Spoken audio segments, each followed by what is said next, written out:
العالمين والصلاة والسلام على رسوله الكريم أما بعد فأعوذ بالله من الشيطان الرجيم بسم الله الرحمن الرحيم قال الله تعالى في الكلام المجيد والفرقان الحميد يا أيها الذين آمنوا اتقوا الله وكونوا مع الصادقين صدق الله العظيم وبلغنا رسوله النبي الكريم ونحن على ذلك لمن الشاهدين والشاكرين والحمد لله رب العالمين ان الله وملائكته يصلون على النبي يا ايها الذين امنوا صلوا عليه وسلموا تسليما اللهم صل على سيدنا محمد وعلى ال سيدنا محمد واصحاب سيدنا محمد وبارك وسلم علیہ.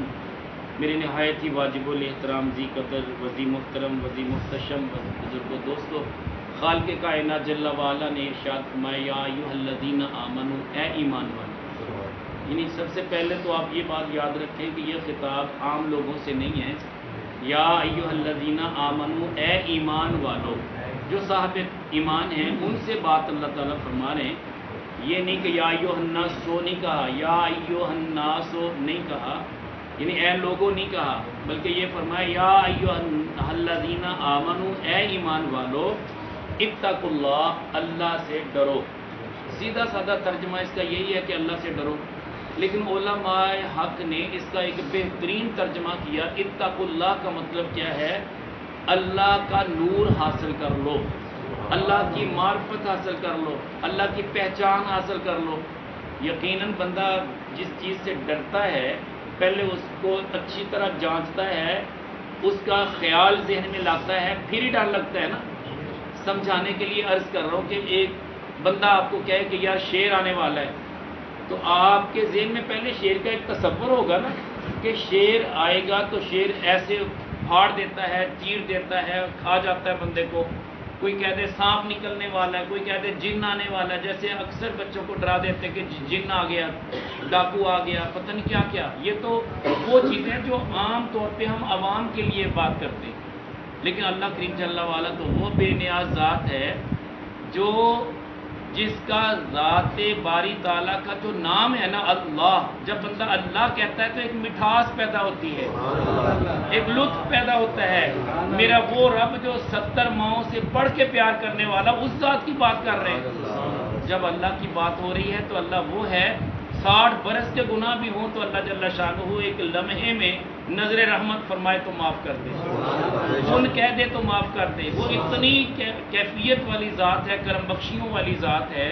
اگر چاہے تو بڑے بڑے کبیرہ گناہ لے کے آ جائے بغیر کسی حیل و حجت کے، اللہ جل شانہ چاہے تو اسے بخش دے. کسی کی مجال نہیں پوچھے بھی کہ تو اے باری تعالیٰ آخر کیوں بخشا، یہ کیوں، کیا، کیسے، اس کی کوئی حاجت نہیں رب کی بارگاہ میں. وہ اتنا بے نیاز. بہرحال اس کی شان کے لائق نہیں کہ ہر گندے کو بخش دے جب تک وہ اس کے محبوب کے دامن سے وابستہ نہ ہو.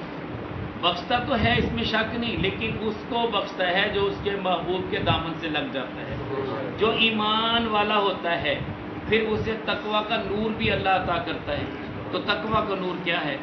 وہ نگاہ فراست جس سے بندہ ایسا ادراک پا جاتا ہے جو ہزاروں پردوں کے بعد چیز ہوتی ہے، بندے کو وہاں بیٹھے بیٹھے دکھائی دیتی ہے. بندہ بیٹھا اپنے تخت پہ ہوتا ہے لیکن نظر اس کی عرش پہ ہوتی ہے. بندہ بیٹھا مسجد میں ہوتا ہے، نگاہ گنبد خضرا پہ ہوتی ہے. بیٹھا بندہ اپنے گھر میں ہوتا ہے، خانہ کعبہ کا طواف اسے اب نظر آ رہا ہوتا ہے. کبھی اس کی جبین سجدوں کے نور سے روشن ہوتی ہے. اب آپ کو ایک بات اور بتاؤں کہ ایک ہے عبادت. عبادت ہے منزل، کہ ہم نے اپنے رب کی عبادت کرنی ہے.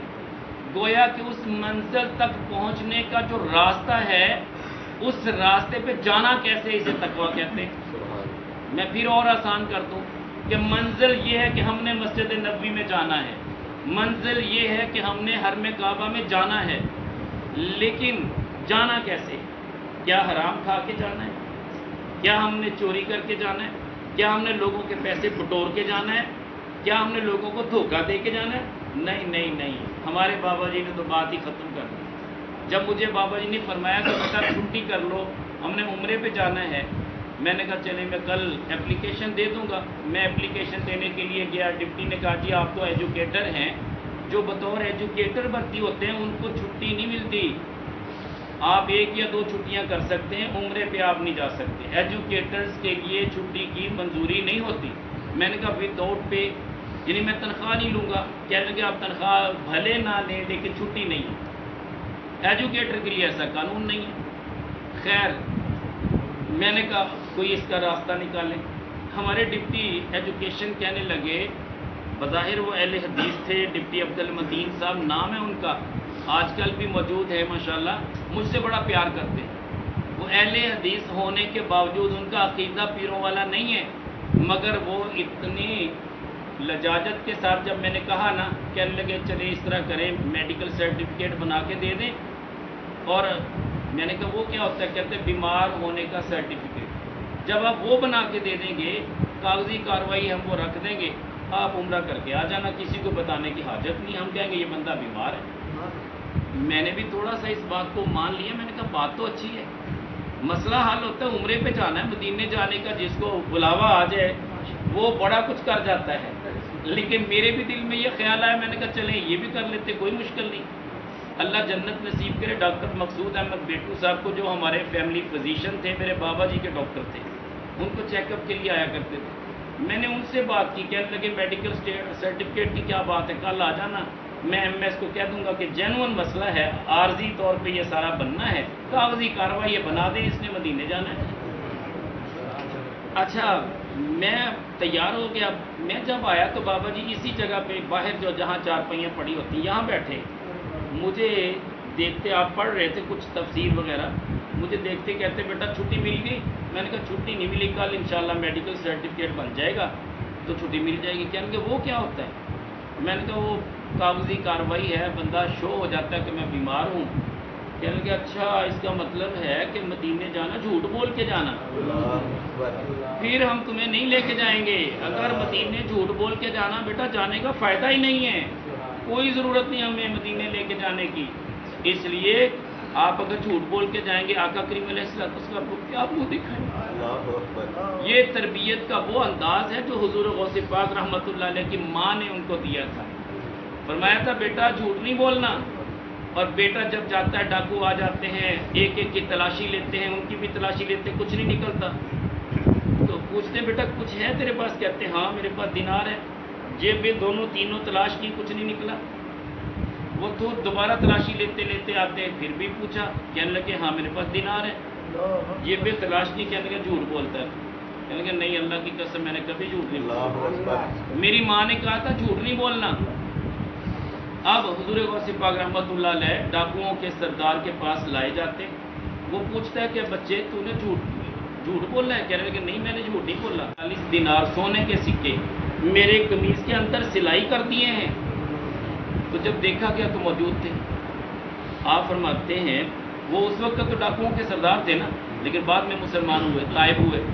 کہنے لگے کہ بچے تو اگر چاہتا تو چھپا سکتا تھا, آخر کس چیز نے مجبور کیا؟ کہنے لگے میری ماں نے حکم دیا تھا بیٹا جھوٹ نہیں بولا. تو میں نے جب جھوٹ نہیں بولا تو مجھے پیسوں سے غرض نہیں, اللہ اور دے دے گا. اس نے کہا کہ یار میں نے تو کبھی اپنے رب کا فرمان پورا نہیں کیا, یہ اپنی ماں کا فرمان پورا کر رہا ہے. وہ طائب ہو گیا. سارے ڈاکو توبہ کرتے ہیں, آپ کے ہاتھ پہ مسلمان ہو جاتے ہیں, بلکہ مسلمان تو تھے ہی لیکن گناہ گار فاسق و فاجر تھے. طائب ہو گئے, سچے بندے بن گئے, سچوں کے ساتھ ہو گئے. وَكُونُوا مَعَ الصَّادِقِينَ, یہی آیت مقدسہ کا آخری حصہ ہے کہ سچوں کے ساتھ ہو جاؤ. تو میرے بابا جی حضور فرماتے ہیں بیٹا اگر تو جھوٹ بول کے جائے گا, کاغذی کارروائی بھی کرے گا, ہم آپ کو مدینے نہیں لے کے جائیں گے. میرا پہلا موقع تھا مدینہ جانے کا, تقریباً یہ سن 2002 کی غالباً بات ہے. تو خیر اگلے دن میں ڈپٹی صاحب کے پاس چلا گیا. میں نے کہا حضور میں نے سرٹیفکیٹ نہیں بنانا, آپ چھٹی دے سکتے ہیں ٹھیک ہے, ورنہ یہ میرا ریزائن, میں نے نوکری نہیں کرتی. اب ایک بندے کو بڑی مشکل سے نوکری ملی ہو اور وہ جا کے ٹیبل پہ ریزائن رکھ دے. ڈپٹی ہائپر ہو گیا, کہنے لگا کہ یار یہ کیا کر رہے ہو, نوکریاں تو ملتی نہیں. میں نے کہا میرے پیر صاحب کا حکم ہے, میرے بابا جی کا حکم ہے, میرے والد محترم کا حکم ہے. کہنے لگے یہ تمہارے پیروں نے پتہ نہیں کیا کر دیا, نسلوں کو تباہ کر دیا. میں نے کیا ہوا؟ میں نے کہا آپ کیوں کہہ رہے ہیں میرے بابا جی کے بارے میں؟ میرے بابا جی میرے باپ بھی ہیں, والد محترم ہیں, اور میرے مرشد بھی ہیں. اور مجھے رہنمائی دے رہے ہیں، وہ سچ کہہ رہے ہیں کہ میں جھوٹ بول کے جاؤں گا تو مجھے کیا ملے گا مدینے میں. تو کہنے لگے کہ اچھا جائیں، میں جو بھی سوچوں گا اس بارے میں. خیر مجھے بابا جی کہنے لگے بیٹا جانے کی حاجت نہیں ہے. اللہ کا کرنا یہ ہوا کہ ڈپٹی جب سائن کرنے لگتا نا تو اس پہ سائن کی ہمت نہ پڑتی. یار ایسے بندے کو میں ضائع کر دوں جو جھوٹ نہیں بولنا چاہ رہا، نوکری چھوڑ رہا ہے. اللہ نے ایسا سبب بنایا. جوڈیشل مجسٹریٹ تھے اظہر چانڈیا صاحب، تو خیر وہ اس میں انوالو ہوئے، سیکٹری تک معاملہ ہوا. پھر معاملہ یہ ہوا کہ جو سیکٹری ایجوکیشن تھا اس کی طرف سے باقاعدہ میٹنگ بلائی گئی، باقاعدہ اپ لیول پہ، کیونکہ ڈپٹی نے کہا تھا کہ قانون ہی نہیں ہے. بابا جی نے کہا ہم قانون بنانا جانتے ہیں. نہیں خیر پر کہنے کا مطلب یہ کہ مجھے اچھی طرح یاد ہے کہ پہلی بار تو میں ریزائن دے کے چلا گیا. دوبارہ بابا جی نے مجھ سے وعدہ کیا تھا کہ بیٹا جب مدینے سے آؤ گے نا تو تمہاری دوبارہ نوکری ہو چکی ہوگی. ہم وہاں مدینے والے کے بعد جا رہے ہیں جہاں نوکریاں ملتی ہیں ساری کائنات کو. اللہ اکبر یا رسول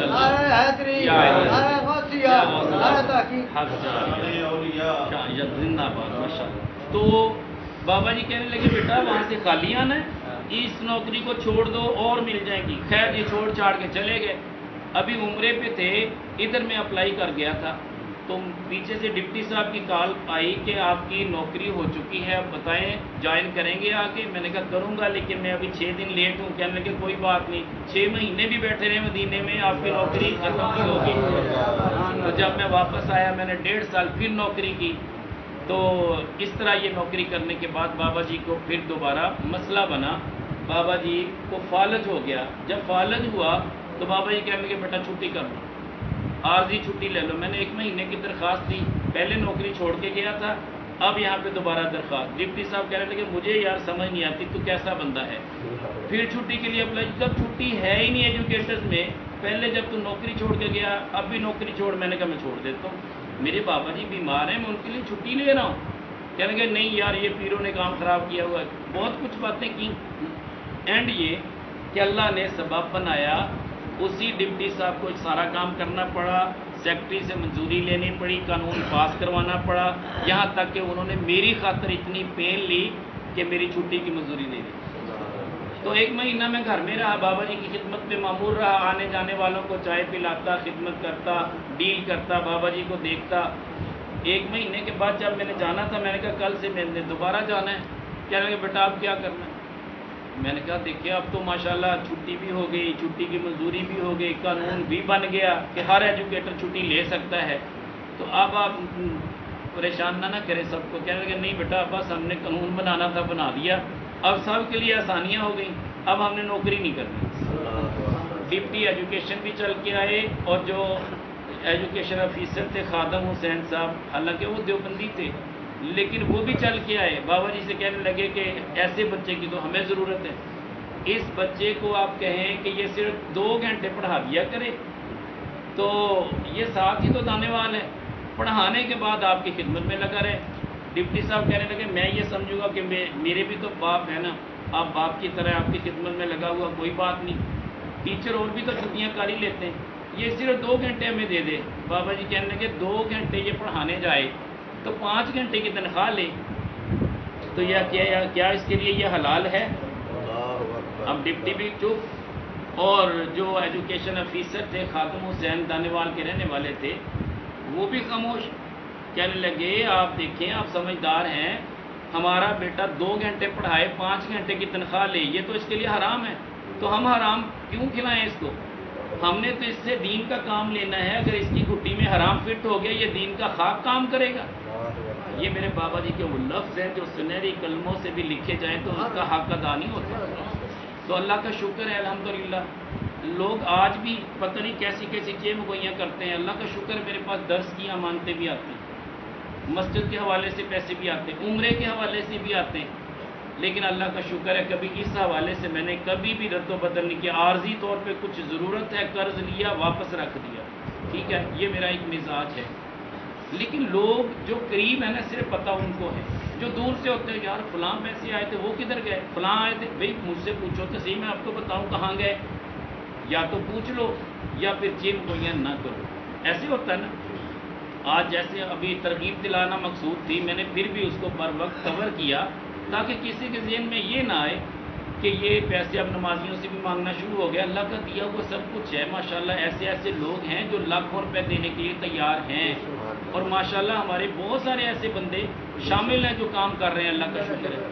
چلیں خیر، میں بات کر رہا تھا کہ بات یہ ہوتی کہ ایک ہے عبادت، دوسرا ہے اس عبادت تک پہنچنا، جیسے حرم کعبہ میں جا کے عبادت کرنی ہے، مسجد نبوی میں پہنچنا ہے، لیکن راستے میں جانا کیسے؟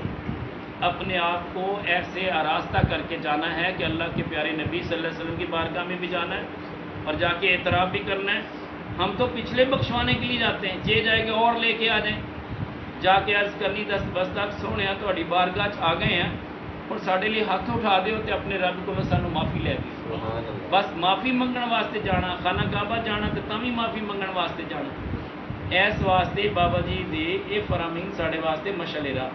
ہوں اسی آ جائیے اس جگہ تے حضور غوث پاک رحمت اللہ علیہ، آپ نو اللہ تعالیٰ نے مرتبہ عطا کیتا کہ آج نام لے کے اللہ دی بارگاہ دے اندر بھی دعا کرتے ہیں انہوں دے وسیلے نال، تے ایسا بھی ہے کہ ڈائریکٹ حضور غوث پاک دے کولوں بھی منگتے ہیں، دونوں طرح ہی جائز ہے۔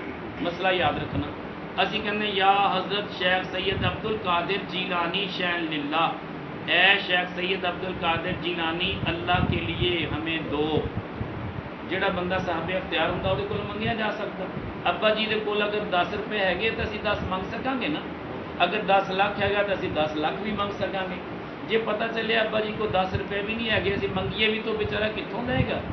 ٹھیک ہے، پتہ چلے کہ جنہ کہ کسی کو اختیار ہے اُنہ کی ہی وہ دے سکتا۔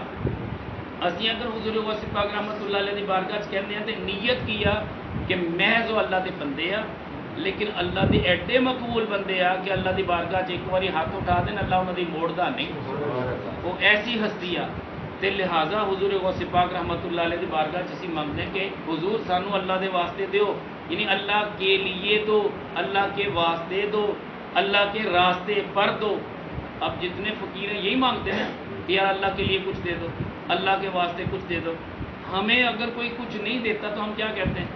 یار خدا دے واسطے میں نے پیسے دے دے، مجھے ضرورت ہے۔ تو پتہ چلا کہ ہم کسی کو بھی اگر یہ کہیں اس میں کوئی حرج نہیں ہے، یہ تو ایک روٹین ہے ایک دوسرے کو اللہ کا واسطہ دینے کے بعد مانگنا۔ وہ کہتے ہیں نہیں جی صرف اللہ سے مانگو، میں کہتا ہوں پھر اپنے ابو سے بھی نہ مانگا کرو، اپنے آفیسر سے بھی نہ مانگا کرو، پھر تنخواہ بھی اللہ تعالیٰ کی بارگاہ میں عرض کیا کرو یا اللہ تنخواہ نہیں ملتی تنخواہ دے دے، پھر اکاؤنٹ آپس کے چکر کیوں لگاتے ہو؟ پتہ یہ چلا کہ عارضی طور پر مجازی طور پر لوگوں سے مانگنا اس میں کوئی شرک نہیں ہے۔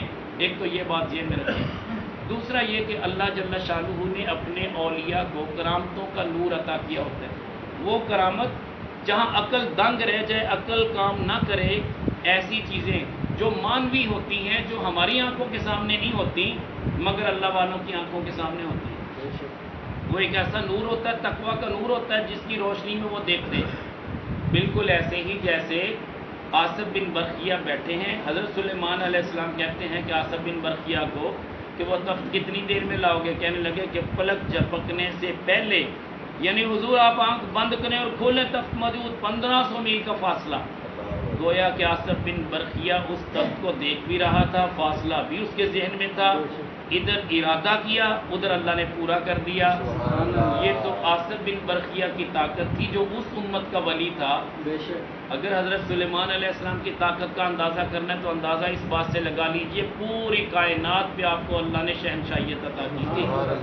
تو کہنے کا مطلب یہ کہ حضور غوث پاک رحمۃ اللہ علیہ تو امام الانبیاء کے امتی ہیں اور آپ کے اولیاء میں سرے فہرست ہیں، اور آپ کو رب کائنات جل وعلا نے کتنی برکتوں سے مالا مال کیا تھا۔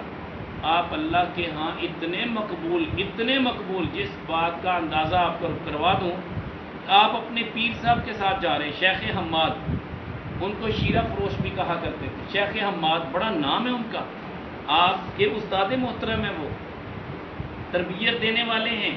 شیخ حماد کے ساتھ جا رہے ہیں نماز جمعہ پڑھنے کے لیے، اور بھی مریدین ساتھ ہیں۔ جاتے جاتے جب نہر کے پاس سے گزرے شیخ حماد رحمۃ اللہ علیہ، آپ نے حضور غوث پاک رحمۃ اللہ علیہ کو ہاتھ سے دھکا دیا، وہ سیدھے نہر میں۔ یہ واقعہ آپ نے پہلے کبھی نہیں سنا ہوگا۔ حضور غوث پاک رحمۃ اللہ علیہ نے صوف کا لباس پہنا ہوا تھا، آپ کو پتہ جو موٹا لباس اونی لباس پہنا ہو اور اس کو ٹھنڈ کے دوران سردی کے دوران پانی میں بھگو دیا جائے تو سردی اور زیادہ لگتی ہے۔ اب صورتحال کیا ہے؟ حضور غوث پاک رحمۃ اللہ علیہ نہر میں گرے، آپ نے پڑھا بسم اللہ الرحمن الرحیم، یہ بسم اللہ پڑھی، اور اس کے بعد کہا کہ اللہ کی بارگاہ میں یا اللہ میں اپنے غسل کی، جمعہ کا غسل کرنا تھا نا، میں جمعہ کے غسل کی نیت کرتا ہوں۔ غصہ نہیں کیا، استاد محترم نے دھکا دیا۔ آج استاد اگر چھوٹی سی بات کر دے، بچہ مسجد چھوڑ کے چلا جاتا ہے، مدرسہ چھوڑ کے چلا جاتا ہے۔ آج ادب نہیں ہے، اس وقت ادب موجود تھا۔ حضور غوث پاک رحمۃ اللہ علیہ فرماتے ہیں کہ میں نے اس وقت کیا کیا، میں نے غسل کی نیت کر لی۔ میں نے کہا میرے استاد نے دھکا دیا ہے، کوئی بات نہیں، چلے غسل تو کرنا ہی تھا، کپڑوں سمیت غسل صحیح۔ غسل کرنے کے بعد میں باہر نکلا تو باقی مریدین جو آپ کے تھے وہ سارے مجھے کچھ ستانے لگے، کیا بنا بھی، کیسا ہوا بھی، جیسے ہوتا ہے روٹین میں، مزہ آیا بھی۔ اب دیکھیے یہی باتیں ہوتی نا، جو ہم سائے رشتہ دار عزیز و اقارب یہی تانے دیتے نا، اور جو پڑھنے والے خاص طور پہ شاگرد ہوتے، باقی شاگرد سارے پھر اس کو مذاق کرتے، ٹارچر کرتے۔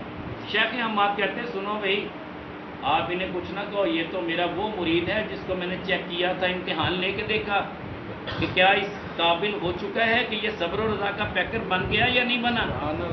تو میں نے یہ اس سے جانچ کے دیکھا ہے، یہ صبر و رضا کا وہ پہاڑ ہے جو کبھی اپنی جگہ سے ہلا نہیں ہے۔ یہ اللہ کا وہ ولی ہے کہ سارے ولیوں کی گردنوں پہ اس کا قدم ہوگا۔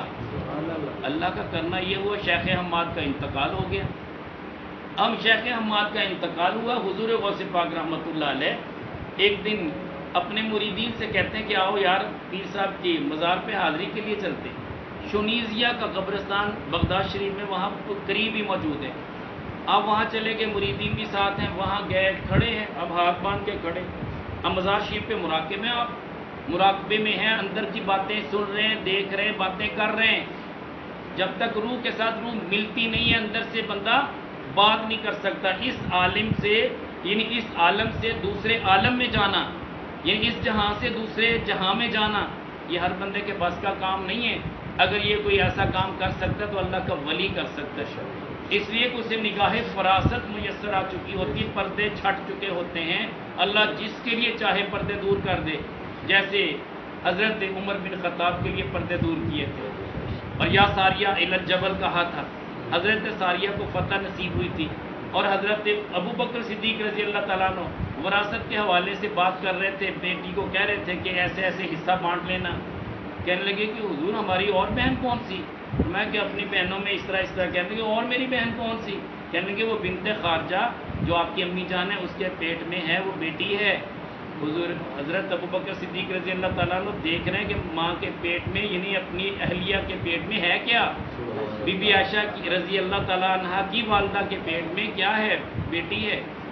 اب یہ دیکھیں، یہ ان کی کرامت ہے، حضرت عمر بن خطاب کی کرامت، حضرت علی المرتضیٰ شیر خدا رضی اللہ تعالیٰ عنہ فاتح خیبر ہیں۔ 30 بندے مل کے جس دروازے کو نہیں اٹھا سکے، آپ نے ایک ہاتھ پہ اٹھا لیا۔ کسی نے پوچھا کہ حضور اتنی طاقت کہاں؟ کہنے لگے وہ میری اپنی طاقت تھوڑی تھی، وہ قوت پروردگار، وہ رب کی طاقت تھی۔ حضرت عثمان غنی رضی اللہ تعالیٰ عنہ کی بارگاہ میں 3 بندے آئے، ان کی حالت یہ تھی کہ راستے میں کسی خاتون کے محاسن بیان کرتے ہوئے آئے، اس کو تکتے ہوئے آئے، دیکھتے ہوئے آئے۔ اب معاملہ تو ان کا تھا، جب آپ کی بارگاہ میں آئے فرمایا کہ میری بارگاہ میں ایسے لوگ بھی آتے ہیں جن کی آنکھوں میں زنا کے اثرات ہوتے ہیں۔ ایک بندہ کھڑا ہوا کہ ہم نے کہا حضور یہ معاملہ تو ہمارا اپنا تھا، آپ کو کیسے پتہ چلا؟ کیا آپ پہ وحی نازل ہوتی؟ فرمایا نہیں، وحی تو نازل نہیں ہوتی، البتہ رب نے مجھے ایسی نگاہ دی ہے کہ وہ چیزیں جان لیتا ہوں جو تم گھروں میں کر کے آتے ہیں۔ عیسیٰ علیہ السلام وَأُنَبِّئُكُم بِمَا تَأْكُلُونَ وَمَا تَدَّخِرُونَ، عیسیٰ علیہ السلام اتنا جانتے تھے، فرماتے جو تم کھا کے آئے وہ بھی بتا سکتا ہوں، جو چھوڑ کے آئے وہ بھی بتا سکتا ہوں۔ اور یہ دعویٰ حضور غوث پاک رحمۃ اللہ علیہ نے بھی کیا تھا۔ ادھر شنیزیہ کے قبرستان میں شیخ حماد کی قبر پہ کھڑے ہیں، حضور غوث پاک رحمۃ اللہ علیہ ہاتھ باندھے ہوئے توجہ کے ساتھ کھڑے اپنے پیر صاحب کی قبر پہ، انتظار میں مریدین کھڑے، دھوپ اتنی، تپش اتنی، گرمی سے پسینہ آ رہا ہے، مگر کسی کی مجال نہیں ہے کہ آپ کو روک سکیں۔ بڑی دیر کے بعد جب آپ نے دعا کے لیے ہاتھ اٹھائے، بعد میں مریدین نے پوچھا کہ حضور اتنی دیر تو کسی قبر پہ آپ نے کبھی نہیں لگائی، یہ کیا بات تھی؟ کہنے لگے کہ میں اپنے پیر صاحب اپنے استاد محترم شیخ حماد سے ہم کلام تھا، میں ان کو دیکھ رہا تھا کہ اللہ نے جنت کا لباس ان کے لیے پہنا دیا، اللہ نے جنت کا بستر ان کے لیے بچھا دیا، اللہ نے ان کے سر پہ موتیوں کا تاج سجا رکھا تھا، یہاں تک کہ ان کے جو لباس پہنا ہوا تھا اس میں بھی موتی اور ہیرے اور یاقوت تھے۔ میں اپنے استاد کی زیارت کر رہا تھا، دیکھا کہ ان کا ایک بازو نہیں ہے۔ میں نے پوچھا کہ حضور آپ کا یہ ہاتھ کدھر چلا گیا؟ کہنے لگے بتائیں آپ کو، یہ وہی ہاتھ ہے جس سے میں نے دھکا دے کے آپ کو نہر میں ڈالا تھا۔ تو بیٹا بات یہ ہے کہ اللہ نے مرتبہ تجھے بڑھا دیا ہے، اتنا مرتبہ مجھے ملنے کے باوجود میں تیرے اس مرتبے کا معترف ہوں۔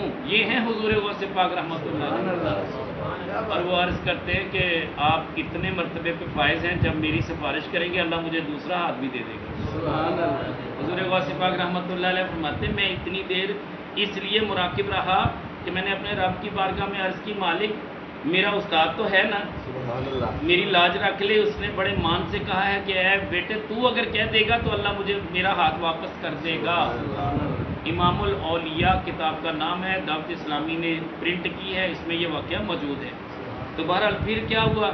وہ فرماتے ہیں کہ اللہ نے اسی وقت میرے استاد محترم کو ہاتھ عطا کر دیا۔ یہی شیخ حماد ہیں، ان کے پاس ایک ایسا شخص آتا ہے جو تجارت کے لیے جا رہا تھا، اجازت چاہیے کہ حضور میں تجارت کے لیے جا رہا ہوں، قافلہ تیار ہے، اونٹوں پہ سامان لدا ہوا ہے، اب دعا فرمائے میں جانا چاہ رہا ہوں۔ فرمایا نہ جانا، راستے میں لوٹے جاؤ گے، قافلہ لوٹ جائے گا، تجھے قتل کر دیا جائے گا۔ نگاہ فراست بھی تھی، اللہ کے ولی بھی تھے، شیخ حماد ہیں، حضور غوث پاک کے استاد ہیں رحمت اللہ علیہ۔ آپ جو تاجر تھا نا بڑے لٹکے ہوئے چہرے کے ساتھ آ رہا ہے کہ اب اونٹوں پہ سامان لدا ہوا ہے، سینکڑوں اونٹ ہیں، سامان لدا ہوا کیسے اتاریں، دوبارہ پھر اگلے دن چڑھائیں، مشکل ترین کام ہوتا ہے نا، لوڈ کرنا ان لوڈ کرنا۔ اب وہ پریشان ہے، آگے سے حضور غوث پاک رحمۃ اللہ علیہ آ رہے، پوچھا کیوں پریشان ہو؟ کہنے لگے شیخ حماد کی بارگاہ میں گئے تھے، انہوں نے کہا کہ تیرا قافلہ لوٹ لیا جائے گا، تجھے قتل کر دیا جائے گا، آج نہ جا کل چلے جانا۔ کہنے لگا نہیں کوئی بات نہیں، فکر نہ کرو، پریشان نہ ہو، جاؤ چلے جاؤ، اللہ خیر کرے گا، تم اچھا نفع لے کے آؤ گے۔ وہ تاجر چلا گیا، جا کے اچھا نفع کمایا، کمانے کے بعد واپس لوٹا، شیخ حماد کی بارگاہ میں حاضری کے لیے گیا اور جا کے کہنے لگا کہ حضور عجیب بات ہے، آپ نے کہا تھا کہ جب تم جاؤ گے تجھے لوٹ لیا جائے گا، قتل کر دیا جائے گا، قافلہ لوٹ جائے گا۔ حضور میں تو ہو کے بھی آ گیا، مجھے کچھ بھی نہیں ہوا۔ فرمایا اتنی بات نہیں ہے، یہ بھی تو یاد رکھ مجھے اجازت کس نے دی تھی؟ تجھے حضور غوث پاک رحمۃ اللہ علیہ نے اجازت دی تھی، اس کے بعد انہوں نے 70 مرتبہ، ایک روایت میں 70,000 مرتبہ اللہ کی بارگاہ میں دعا مانگی کہ مالک اس کو خواب میں بدل دے۔ تو نے فلاں جگہ پہ پڑاؤ ڈالا تھا، خواب کیا دیکھا تھا؟ کہنے لگے حضور واقعی جس جگہ پہ پڑاؤ ڈالا تھا نا، میں نے بڑا عجیب خواب دیکھا تھا کہ ڈاکو آ گئے، قافلے کو لوٹ لیا اور مجھے قتل کر دیا۔ جب انہوں نے مجھے قتل کیا تو میری آنکھ کھلی، میں نے دیکھا شکر ہے یہ تو خواب ہے۔ فرمایا یہ حضور غوث پاک رحمۃ اللہ علیہ کے تصرف کی بات ہے کہ آپ کی دعا سے اللہ نے تیرے اصل قتل ہونے کو خواب میں بدل دیا۔ حضور غوث پاک رحمۃ اللہ علیہ ہیں، آپ تشریف فرمائیں، ممبر پہ واز کر رہے ہیں، نمازی بیٹھے ہوئے اور ہزاروں کا مجمع ہوا کرتا تھا، 30,000 کبھی 40,000 کبھی 70,000 یہ مجمع، جیسے آواز یہاں پہ ایسے ہی آواز آخر تک جایا کرتی تھی۔ آخری بات عرض کر رہا ہوں، اس کے بعد دعا کرتے ہیں۔ حضور غوث پاک رحمۃ اللہ علیہ آپ بیٹھے ہیں تو اس بندے کے ذہن میں ایک خیال آیا، وہ کیا کہ اچانک بعض اوقات پیٹ میں گیس بھرتی ہے نا، رفع حاجت نے اسے اتنا تنگ کر دیا کہ 70,000 بندوں کے جرمٹ سے نکل کے جانا اس کے لیے مشکل تھا۔ اب پریشان کہ یہاں پہ واش روم نزدیک ہے کوئی نہیں، اس وقت واش روموں کا دور ہی نہیں تھا، باہر جانا پڑتا تھا۔ ہم یہ پریشان ہیں، حضور غوث پاک رحمۃ اللہ علیہ ممبر پہ بیٹھے واز کر رہے ہیں، اس کی پریشانی کو دیکھا، کرم بخشی کیا فرمائی کہ وہ بندہ دیکھ رہا ہے کہ حضور غوث پاک رحمۃ اللہ علیہ اپنے ممبر کو چھوڑ کے اٹھے ہیں لیکن ممبر پہ بھی موجود ہیں، اور اپنا کپڑا لے کے اپنی آستین میں اسے چھپا لیتے ہیں۔ جیسے ہی حضور غوث پاک اپنا کپڑا اس کے اوپر ڈالتے ہیں، وہ دیکھتا ہے ایک جنگل میں چلا گیا. جب جنگل میں گیا تو وہاں پہ کوئی بھی نہیں ہے, درخت موجود ہیں. وہ درختوں کی اوٹ میں گیا, رفع حاجت کی, اس نے پانی وہاں چل رہا تھا, پانی سے اپنے ہاتھ دھوئے, غسل کیا, وضو کیا. وضو کرنے کے بعد 2 نفل پڑھے شکرانے کے طور پہ, یا اللہ میری اس تکلیف کو تو نے دور کر دیا حضور غوث پاک رحمۃ اللہ علیہ کے صدقے میں. اس کے بعد وہ واپس آیا. ایک کام اس نے یہ کیا, جب وضو کرنے لگا چابیوں کا گچھا اس کے پاس تھا, اس نے اس درخت کے ساتھ لٹکا دی. لیکن اتنے میں جب وہ واپس آیا, بھی اس نے قدم اٹھایا تو اچانک آنکھ کھولی تو دیکھا وہ اسی مجلس میں بیٹھا تھا. کہنے لگا عجیب بات ہے, میں رفع حاجت بھی کر کے آیا ہوں, جنگل میں ہو کے آیا ہوں, وضو کیا ہے, نفل پڑھے ہیں, اور اتنی دور سے چکر لگا کے آیا ہوں, میں گیا بھی کہیں نہیں. تو یہ عجیب ماجرا ہوا. کچھ دنوں کے بعد اسے اتفاقاً ایک قافلے کے ساتھ جانا نصیب ہوا, لیکن چابیاں اس کی چونکہ وہاں رہ گئیں.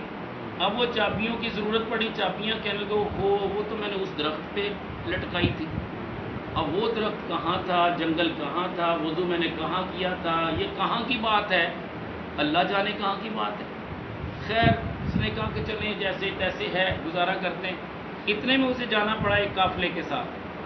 جب وہ 10-15 کلومیٹر دور چلا گیا نا قافلہ, آگے ایک ایسا جنگل آیا جہاں وہ منظر وہی تھا. کہنے لگے یار یہ تو وہی جگہ ہے جہاں میں نے وضو کیا تھا, یار یہ تو 10-15 کلومیٹر کا فاصلہ. پھر کہنے لگا کہ یار یہ درخت جو تھا نا, یہ وہی ہے جس کے ساتھ میں نے چابیاں لٹکائی تھی.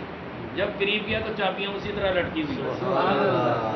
چابیاں اٹھائی, جیب میں ڈالی, اور قافلے کے ساتھ گیا کہ عرض کی حضور کمال ہے آپ کا. فرماتے ہیں کہ مجھے اللہ نے اپنے ولیوں کا سردار بنایا ہے, میں وہ حضور غوث پاک ہوں جو دوسروں کی فریاد کو پہنچتا ہوں.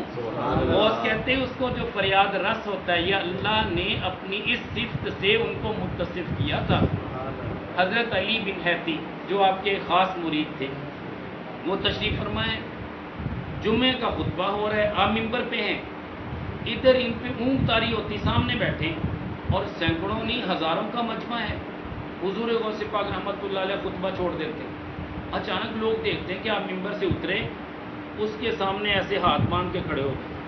حضور غوث پاک رحمۃ اللہ علیہ کو اس حالت میں مریدین دیکھ رہے ہیں کہ آج عجیب بات ہے کہ اپنے ہی مرید کے سامنے ہاتھ باندھ کے کیسے ادب کے ساتھ کھڑے, یہ کیا ماجرا ہے. کسی کی ہمت نہیں ہے پوچھنے کی. کافی دیر کے بعد جب وہ اونگ سے بیدار ہوئے, علی حیتی بڑا نام ہے ان کا, وہ ان کے خلفاء سے تھے, ان کے مریدین سے تھے, خاص مریدین سے تھے. حضور غوث پاک رحمۃ اللہ علیہ پوچھتے ہیں کہ علی حیتی یہ تو بتا, اللہ کے پیارے نبی تشریف لائے تھے ابھی ابھی. کہنے لگے حضور ابھی آئے تو تھے, میں خواب میں دیکھ رہا تھا, اونگ آ گئی تھی. جمعے کے دوران اونگ اکثر آتی بندے کو, سکون ہوتا ہے نا, اللہ کی طرف سے سکینہ نازل ہوتی ہے, یہ سکون قلبی میسر آتا ہے اس لیے کہ اللہ کے ذکر میں آپ بیٹھتے ہیں. اب وہ کیفیت کیا ہے, آپ پوچھتے ہیں کہ سنا اونگ میں کیا دیکھ رہا تھا, کہتے کہ اللہ کے نبی کا دیدار کر رہا تھا. میں لوگ سمجھتے ہیں کہ اس کے سامنے ہاتھ باندھے ہوئے, میں نے تو اللہ کے پیارے نبی کے سامنے ہاتھ باندھے ہوئے تھے.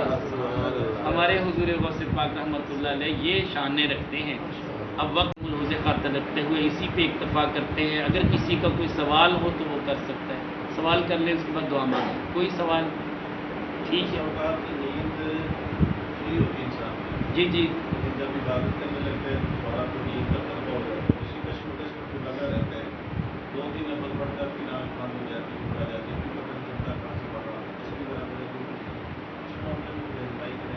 اس میں میرے کریم آقا علیہ الصلوۃ والسلام فرماتے ہیں جو بندہ اہل ذکر ہے, ذکر کرتے کرتے سو جائے, اب وہ سویا ہوا ہے, جو ذکر کرتے کرتے سویا, فرشتوں کو حکم ہوتا ہے کہ اب یہ میرا بندہ خاموش ہے, اے فرشتوں وہی ذکر جاری رکھو جب تک یہ بیدار نہ ہو. اور یقین جانیے کہ یہ عبادت کا اجر و ثواب جو ہے نا, یہ بھی حضور غوث پاک رحمۃ اللہ علیہ کو اللہ نے ایک خاص ملکہ عطا کیا تھا. آپ کے پاس کچھ علماء تشریف لائے, بزرگ تشریف لائے, آپ نے خادم کو کہا دسترخوان بچھاؤ, کھانا لگاؤ. اس خادم نے دسترخوان بچھایا, کھانا لگا دیا. وہ علماء تشریف فرما ہوئے, کھانا کھانے لگے, آپ نے کہا بیٹا تم بھی بیٹھ جاؤ ساتھ ہی کھانا کھا لو. اب وہ خادم تھا نا, پاس رہنے والا تھا, لیکن ابھی اس کی تربیت اس نہج پہ نہیں ہوئی تھی. کہنے لگا حضور میرا تو آج روزہ ہے, آپ نے فرمایا کوئی بات نہیں، اللہ تجھے روزے کا اجر دے دے گا، آج مہمانوں کے ساتھ بیٹھ جا کھانا کھا لے۔ نفلی روزہ تھا نا۔ وہ کہنے لگا حضور نہیں میرا تو روزہ ہے، میں روزہ نہیں توڑوں گا۔ اکثر لوگ ہوتے نا اپنے پیر سے اتنی دوری ہوتی، پتہ ہی نہیں ہوتا کہ یار پیر صاحب نے آج کہا ہے تو اس میں حرج کیا ہے۔ میرے کریم آقا علیہ الصلوۃ والسلام تشریف لائے، بی بی عائشہ صدیقہ رضی اللہ تعالیٰ عنہ سے پوچھا کہ کچھ ہے؟ کہنے لگے حضور کھانے کے لیے کچھ ہے، میں پیش کر دے تو پیش کیا۔ فرمایا عائشہ تم بھی کھاؤ، کہنے لگے حضور میرا تو روزہ ہے۔ فرماتی ہیں اللہ کی قسم اس دن کے بعد اگرچہ سرکار نے کہہ دیا کہ عائشہ میں نے تیرے سامنے کھانا کھایا، تو روزے سے تھی، اللہ تجھے 2 گنا اجر دے گا، اس کا تیرا اجر بڑھ گیا۔ فرماتی لیکن پھر بھی ایک طلب رہی ہمیشہ، کاش کہ اللہ کے نبی صلی اللہ علیہ وسلم نے فرمایا تھا عائشہ روزہ تو میرے ساتھ کھانا کھا، میں یہ عذر پیش نہ کرتی کہ میرا روزہ، میں ساتھ کھا لیتی، یہ کتنا اچھا ہوتا۔ تو بات یہ حضرت سلیمان فارسی رضی اللہ تعالیٰ عنہ گئے حضرت ابو دردہ رضی اللہ تعالیٰ عنہ کے پاس۔ سیدنا ابو دردہ وہ بھی صاحب زہد و تقویٰ تھے، ان کے مزار پہ بھی مجھے حاضری نصیب ہوئی، جامع مسجد دمشق کے باہر ان کا مزار ہے رضی اللہ تعالیٰ عنہ۔ وہ روزے سے تھے۔ اب جب ان کے اہلیہ محترمہ کھانا لے کے آئی، آپ نے میں ابو دردہ میرے ساتھ کھانا کھاؤ۔ حضرت سلیمان فارسی رضی اللہ تعالیٰ عنہ وہ کہنے میں روزے سے ہوں، کہنے لگے آج روزہ توڑنا پڑے گا، تم روز روزہ رکھتے ہو، مہمان بن کے، مہمان کا بڑا حق ہے، میرے ساتھ کھانا کھاؤ۔ کھانا کھا لیا، سرکار کی بارگاہ میں گئے، عرض کی کہ یا رسول اللہ آج اس نے نہ سلیمان نے میرا روزہ تڑوا دیا۔ نفلی روزہ ہے نا، کسی کے لیے کرنا پڑتا ہے۔ سرکار کی بارگاہ میں عرض کی حضور روزہ تڑوا دیا۔ فرمایا کہ یہ سلیمان کہتا ہے کبھی روزہ رکھا کرو کبھی نہ رکھا کرو۔ فرمایا ہاں میں محمد بھی کبھی روزہ رکھتا ہوں کبھی نہیں رکھتا۔ تو سلیمان نے بالکل جو کہا سچ کہا، اے ابو دردہ تو بھی کبھی روزہ افطار کیا کر اور کبھی رکھ لیا کر۔ یہ نفلی روزوں کی بات۔ حضور غوث پاک رحمۃ اللہ علیہ سے کہتے ہیں کہ یار تو کھانا کھا لے، تجھے 1 ہفتے کے روزوں کا ثواب۔ کہنے لگا حضور بس میں نے روزہ رکھا ہوا ہے، بس یہی ٹھیک ہے۔ آپ نے میں 1 مہینے کے روزوں کا ثواب۔ کہنے لگا حضور آپ مہربانی فرمائیں مجھے مجبور نہ کریں، آپ نے میں 1 سال کے روزوں کا ثواب، 1 روزہ توڑ دے۔ اب آپ کہیں گے کہ یار عجیب بات ہے۔ ہاں بعض اوقات ہوتا ہے، بعض مریدین کو اپنی عبادت پہ ناز ہوتا ہے، ان کے ہاں جیسے علم و حجاب الاکبر، جیسے بڑے بڑے علماء کو اپنے علم پہ ناز ہوتا ہے، لیکن علم کے پلے کچھ نہیں ہے جب تک وہ معرفت نصیب نہ ہو جو اللہ والوں کو ہے۔ امام احمد بن حنبل رحمۃ اللہ علیہ بشر حافی کے پیچھے پیچھے جا رہے ہیں۔ کسی نے کہا حضور وہ ایک درویش بندہ ہے، آپ اس کے پیچھے پیچھے۔ فرمایا ہاں جس رب کو میں مانتا ہوں نا یہ اس سے جانتا ہے، میں اس لیے بشر حافی کے پیچھے ہوں۔ تو بہرحال اللہ والوں کی شان نرالی ہوتی۔ آپ نے فرمایا کہ تجھے سال بھر، چلو زندگی بھر کے روزوں کا اجر۔ اب دیکھا تھا نا وہ روزے پہ اڑا ہوا تھا، ترقی نہیں کر رہا تھا۔ انہوں نے چل توڑ تو دے نا، تاکہ تجھے احساس پیدا ہو کہ میں گناہ گار ہوں، میں نے تو روزہ توڑا تھا، اپنے گناہ پہ نادم ہوگا، اللہ تجھے اس کا اجر دے گا۔ اب صورتحال یہ وہ نہیں رکھتا، وہ روزہ نہیں توڑتا۔ اب صورتحال کیا ہے؟ آپ نے جلال کی نگاہ سے دیکھا، وہ نیچے گرا یہاں تک کہ اس کا جسم پھول گیا، اس میں پس بن گئی۔ اچانک ہی ایسا ہوا، اب وہ پھٹنے کے قریب تھا۔ وہ علماء جو پاس بیٹھے تھے حضور غوث پاک رحمۃ اللہ علیہ کے اس جلال کو دیکھا، کہنے لگے حضور معاف کر دیں، خادم ہے نا، میں اس کو ادب ہی نہیں ہے، اولیاء اللہ کے پاس رہنے کے باوجود اس کو صحبت کا ابھی اثر نہیں ملا، کیسا غلام ہے ہمارا، کیسا خادم ہے، اتنا جلال تھا آپ میں۔ تو سب نے کہا حضور اللہ کی رضا کے لیے اسے معاف کر دیں۔ میں کہ بات جہاں تک اجر کی ہے، مجھے میرے رب نے اتنا اختیار دیا ہے کہ جس اپنے مرید کو چاہوں، جس مقام پہ دل چاہے فائز کر دوں، یہ مجھے میرے رب نے اجازت۔ مرتبے بھی حضور غوث پاک کے پاس ہیں، جہاں چاہیں کسی کو فائز کر دے۔ ہے نا، چور تھا، ڈاکو تھا، مونچھیں بھی بڑی تھیں، خضر علیہ السلام آ گئے کہ کتب چاہیے ہمیں، ابدال چاہیے ہمیں، ابدال چلا گیا، ابدال کے بدلے ابدال، اس کے بعد پھر کتب کا درجہ۔ آپ نے فرمایا یہ صفوں میں چھپا ہوا ایسے لے جاؤ. دیکھا تو مونچھیں بھی بڑی تھی. کہنے لگے حضور یہ تو ڈاکو اور چور. میں نہیں، ہم بنا سکتے ہیں نا اس کو، ہم نے کتب بنا دیا. حضور غوث پاک رحمۃ اللہ علیہ کہیں تو ایک ڈاکو اور چور ہو اس کی کایا پلٹ جائے. آپ کہیں گے کہ ایسا ہو سکتا ہے؟ میں کہتا ہوں ہاں ہو سکتا ہے. میرے کریم آقا علیہ الصلوۃ والسلام جس پہ نگاہ نبوت ڈالتے تھے وہ عمر بن خطاب بھی کیوں نہ ہو، وہ عمر بن حشام بھی کیوں نہ ہو، عمر بن خطاب بن جاتا ہے. عمر بن خطاب تھے اور عمر بن حشام تھے، دونوں تھے نا. سرکار نے فرمایا یا اللہ ایک مجھے دے دے. اب عمر بن خطاب کا انتخاب رب نے بھی کر لیا. اب ان کو بدل دیا نا، تلوار لے کے آئے تھے قتل کرنے کے لیے، لیکن یہی تلوار اب اس لیے ہے کہ محمد عربی کو جو اذیت دے گا یہ تلوار عمر کی فیصلہ کرے گی. تو ایسے ہی وہ شراب سرکے میں بدلی تھی.